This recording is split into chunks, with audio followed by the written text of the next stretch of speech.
My name is Sean Graves. I'm Director of Operations here for West Virginia American Water Company. And we're going to give you a tour of the couple of clarifier and acetylene basin. You get to see the filters. You get to see a cutaway and a cross section of the filters and the median of the filters. Stop back by the operator's control room. I would encourage everyone to really look at what we do in the operator's control room. I think that's very important, that we can see every tank level, we can see suction pressures, discharge pressures at boosters, flows. We can bring water quality parameters in on our SCADA system, which we own and operate a radio telemetry system. We're licensed by the FCC to do that. I think you'll be impressed by what you see in our control room, what we can see in this plant. This is Tim Cummings. He's a maintenance service specialist here at the Kanawha Valley Treatment Plant. Tim's worked on everything from pulling our big high service pumps and motors to the low lift motors to the SCADA and the telemetry system. So Tim's very well equipped to answer any of your questions. So if Tim or I can't get a question answered for you, we'll find somebody here who can. Okay? Jim, you want to take the tour? Yeah. If you've seen both videos,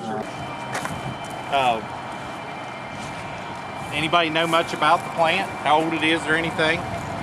It was built in the late 60s, early 70s, brought online in 71. As we go through the tour, we're going to have people sitting at each station, and we'll talk a little bit about the way things work, how it's operating.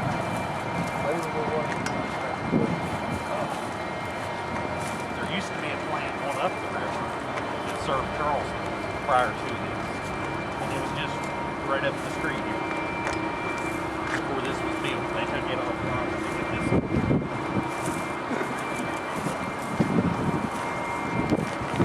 Station, basically where we're getting the water from the river, and it's wrong. This is Alan Poe. He's an operator here, so he's going to tell you a little bit about it.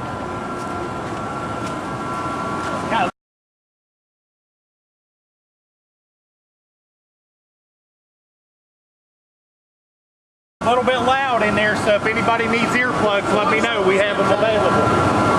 Hey, Jim. This is our low service intake here. Outside, we have a boom for things that float on top of the water. And we have bar screens that are probably 2 to 3 inches apart. For bigger, like limbs and stuff like that.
Twice. We're going to go over this one, and then we got a guy at the next one that's going to talk a little bit about it.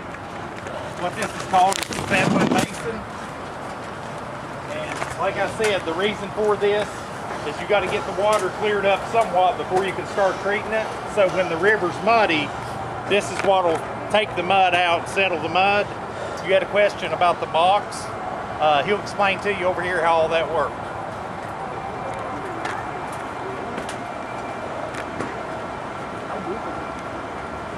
about 20 foot deep.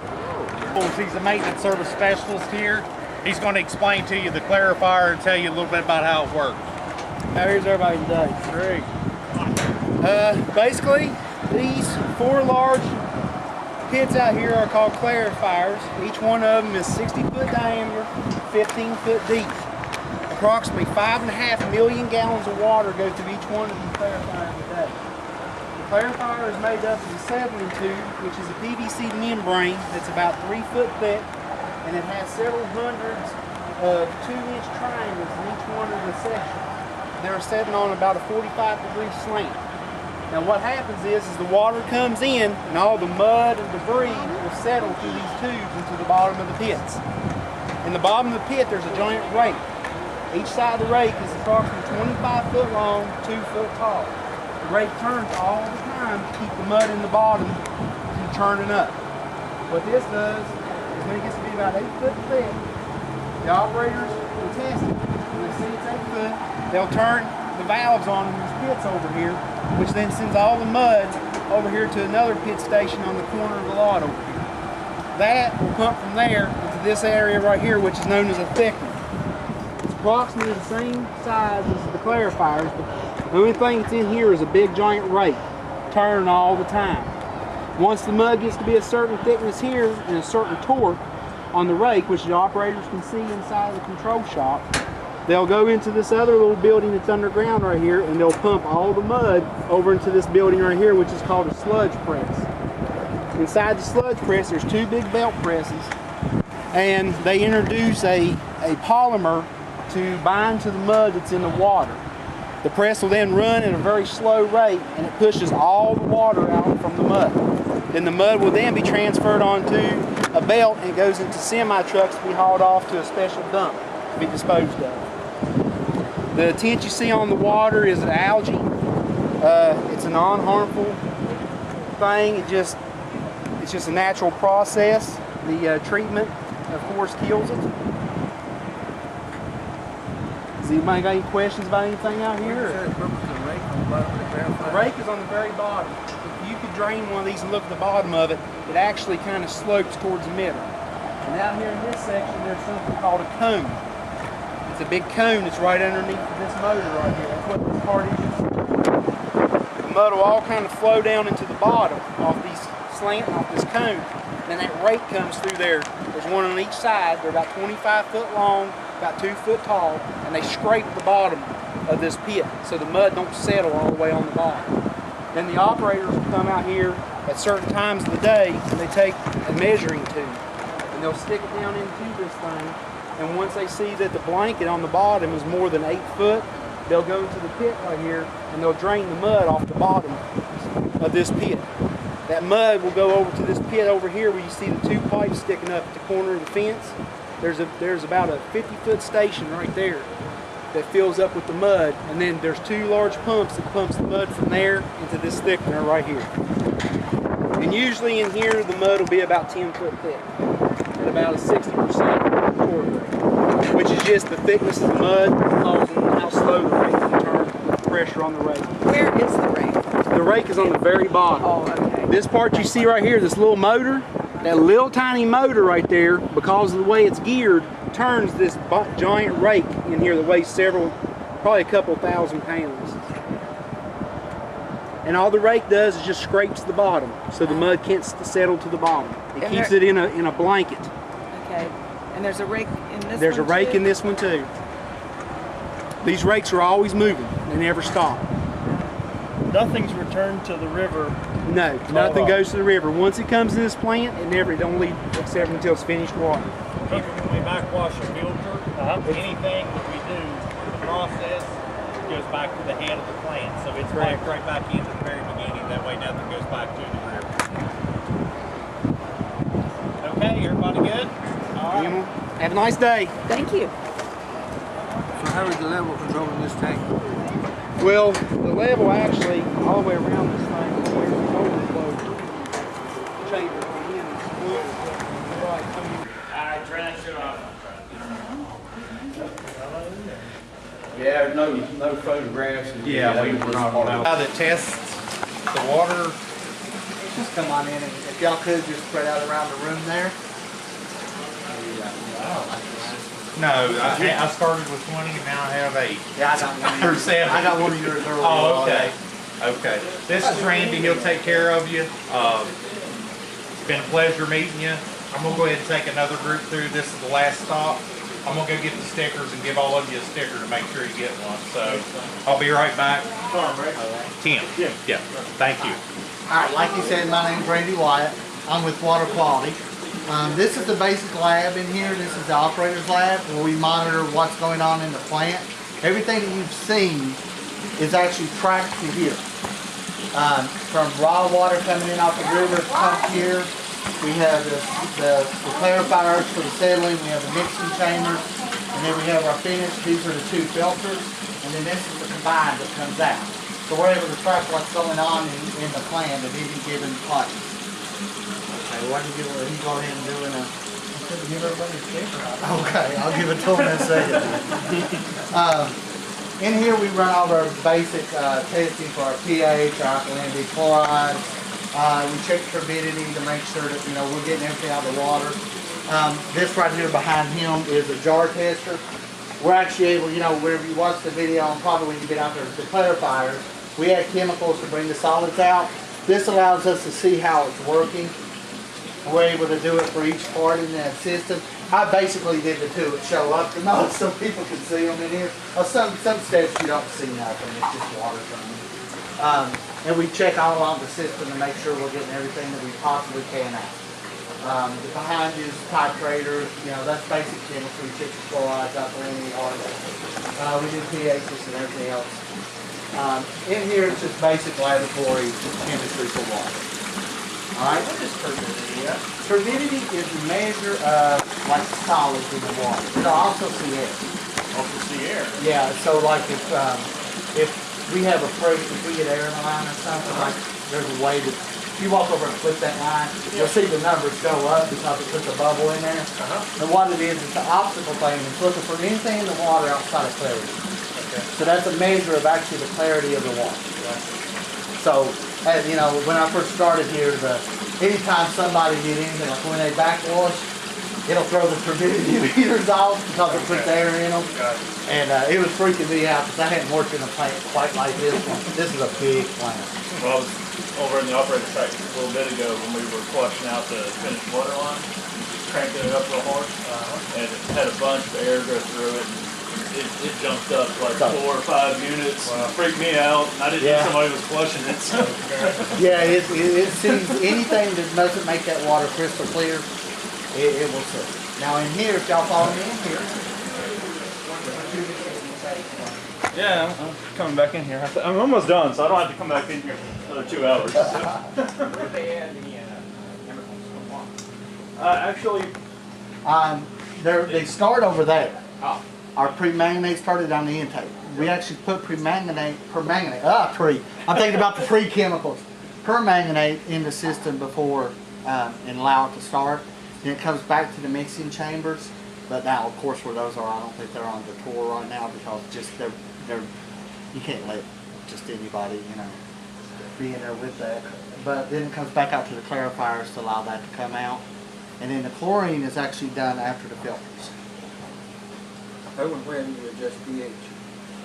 pH is done on the raw and along the system. They got in the mix. They can change it with what? What is it we use for that? I can't remember actually. I think we use. does it normally come in acidic? It comes in about the pH on the water coming in normally. I think is in the 7s. Oh, is it? Oh, yeah, okay. and we put it out around 7.2. Oh, it's a little basic. Yeah, I mean, you can't get completely neutral. It's just not water. Okay. In here though, what we do is bacteria. This is where after the water goes out in the lines, I go out in the system. That's what I do a lot of it. All over all the counties, I'm sure you've all seen the map of how much room we got.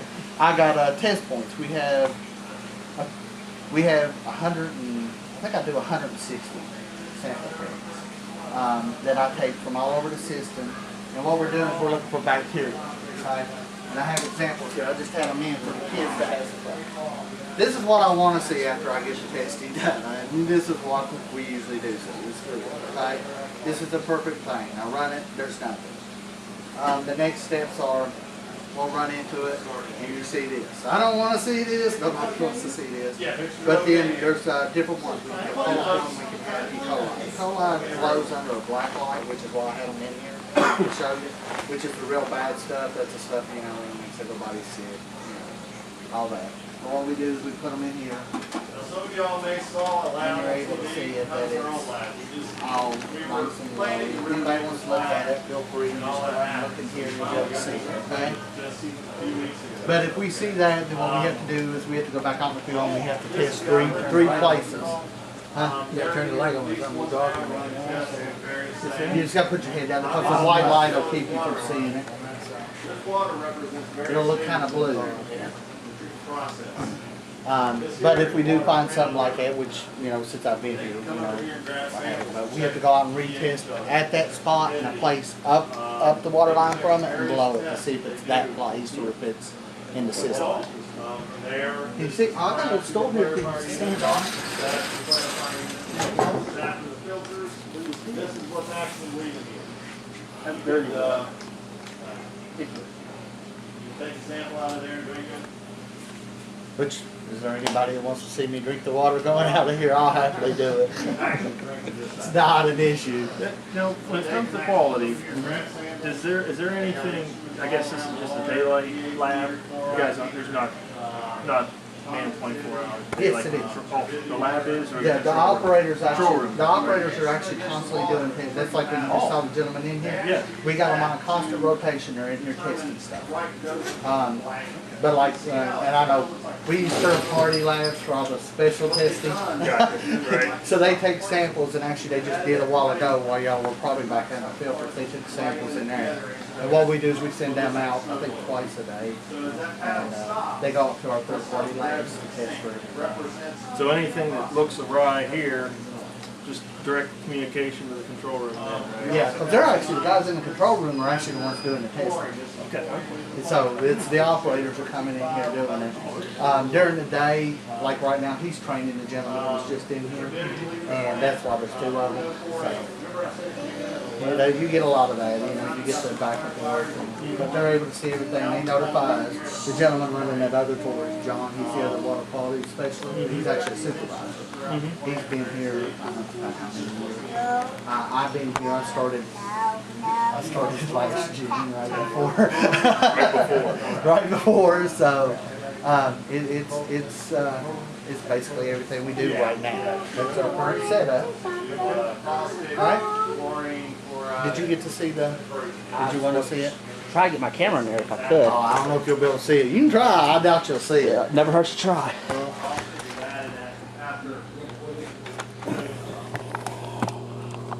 Yeah, got it. Yeah, I can answer that. That's no big deal. Okay, okay. Sure. As I said, I was on the tour and they said that they wasn't able to answer the question. My question was the carbon, the sand, the gravel, and whatnot that y'all just changed. Where does the waste, the after you take it out, where does it go? Well, we just replaced the activated carbon in this process. The vendor that does all of our carbon replacement, which is Calgon Carbon, in normal circumstances, they take it back to one of their regeneration facilities. They heat it to a very, very high temperature and they regenerate it. They'll remix it with some virgin carbon and then they repurpose it back for another water treatment plant or some other process. In this case, they actually took the carbon that they removed from our plant, took it and repurposed it for some other industrial purpose. Okay. They have several different facilities. I think they said they have one in Pittsburgh and one in North Carolina. So I don't know specifically what state it went to, but it went back to one of their facilities where they could, repurpose it for a non-water industry. Okay, you said that they repurposed just the carbon, right? Yes. Do y'all change the sand and the gravel as well? This, we did not in this case, no. No, it does not need to be regenerated like carbon does. Carbon actually has things that can adsorb to it that it will need to be replaced from time to time, and we normally do that on a 4-year cycle. But no, the sand and the gravel, we did add a little bit of sand to make sure it was the right measurement, but we did not replace all the sand and the gravel in this because it doesn't have the sticky properties that carbon does. Okay, and can I get your name again? Yeah, it's Laura Jordan. Laura Jordan? Okay, thank you. You're welcome.